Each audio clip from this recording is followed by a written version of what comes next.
اگر آپ ہمارے انڈیکیٹرز دیکھیں، سب سے پہلے گروتھ. کووڈ کے بعد Pakistan is one of the best performing economies in the world.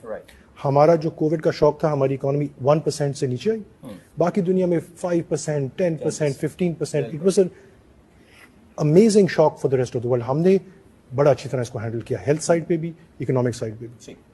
اس کے بعد سے پچھلے 2 سال ہماری growth rate 6%، almost 6% for 2 years. ایسی ریکوری بھی بہت کم اکانومیز نے دیکھی. تو ہماری گروتھ اچھی جا رہی ہے، اللہ کا شکر ہے. وہ حالات نہیں ہیں جو انفارچونیٹلی سری لنکا کے ساتھ ہو گئے تھے، کیونکہ ان کی ریمیٹنس، ان کے جو ٹورزم کے ریونیوز تھے وہ بہت کم تھے. اس کے بعد آپ دیکھ لیں ایک اور انڈیکیٹر ہوتا ہے آپ کا پبلک ڈیٹ. سری لنکا میں پوری دنیا میں کووڈ کے بعد یہ بہت تیزی سے پبلک ڈیٹ ریشیوز اوپر گئے. ایوریج آپ دیکھیں ایمرجنگ مارکیٹس میں 10 percentage point انکریز آئی ہے public debt to G D P ratio میں، کیونکہ گورنمنٹس کو پیسے خرچ کرنے پڑے. پاکستان نے ایسا نہیں کیا. پاکستان بہت کیئرفل تھا اپنے ریسورسز میں. اسٹیٹ بینک نے کافی اسٹیمولس دیا.